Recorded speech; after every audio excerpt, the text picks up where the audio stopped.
While mutually assured destruction was making everyone miserable on both sides of the Iron Curtain, the loved-up Swedes tried to find a way to reform the image of the tank as an instrument of peace.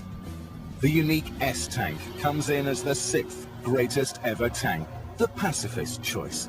When the tank world first saw the S-tank, they collectively shook their heads in disbelief.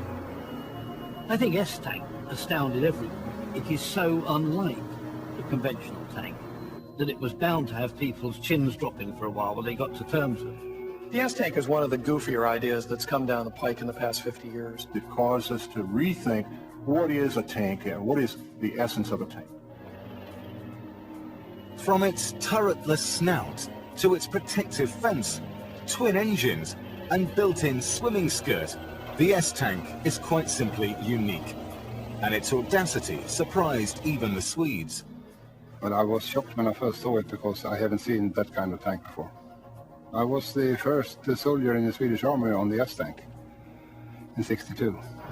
The greatest ever went to Sweden to find out what all the fuss was about. If we look at Sweden, it's a neutral country, and it's caught between the Warsaw Pact on one hand and NATO on the other. So it needs a posture of robust defence so that no one's going to invade it. I think S-tank is designed for an attack by Russia swinging north about and down through Sweden.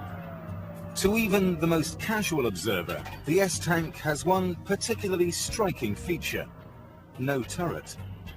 It was intended to fight in forested terrain. Narrow forest roads don't lend themselves to a fully turreted design. There's perhaps not even room to swing a gun around.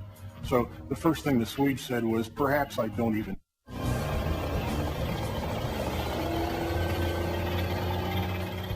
The absence of a turret makes the S-tank just over 7 feet tall. Very handy if your main tactic is concealment. An S-tank had this ability to literally dig itself a hole. All you'd see sticking over the top is the gun barrel, hardly anything more. It was designed to shoot and scoot. Under onslaught from large numbers of enemy tanks, you can take a few out, you can then roar off in the opposite direction, dig yourself in again. In battle conditions, the S-tank would be buttoned up, all the crew protected inside the tank. But when the greatest ever were in town, posing no obvious threat, everyone could stand up and have a good look around. Extra eyes for the driver. It's very easy to drive, and even fun. If you're driving on the road, say about 55 kilometers per hour, you can turn around 180 degrees in less than a second, if you're good enough. But it's more like the inside of a fighter aircraft than anything else, in that you're literally using the controls on a stem, everything, right at the edge of your fingertips. But the jewel in the crown of the S-tank is its unapologetic main weapon, the fixed gun. Well,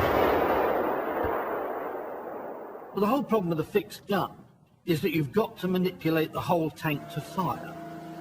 You had to be able to aim the whole hull in the same way a fighter pilot aims his whole aircraft. The design breakthrough was a controllable hydropneumatic suspension. The Swedish innovation was to be able to control these in such a way and in such precision that they could be used as a gun aiming device. To tilt the gun, the first and fourth pairs of road wheels move relative to the other wheels. Because the length of the track is fixed, it means that the tank has to tilt up and down. What you can see here is the arm that the first road wheel is connected with. And that one moves when you move the hull. The elegant and sophisticated S-tank was feted by the world's military. They loved it, but nobody bought it.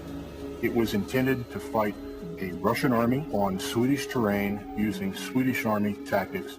It was so well tailored to that mission that in fact it wasn't a very good fit for anybody else in the world.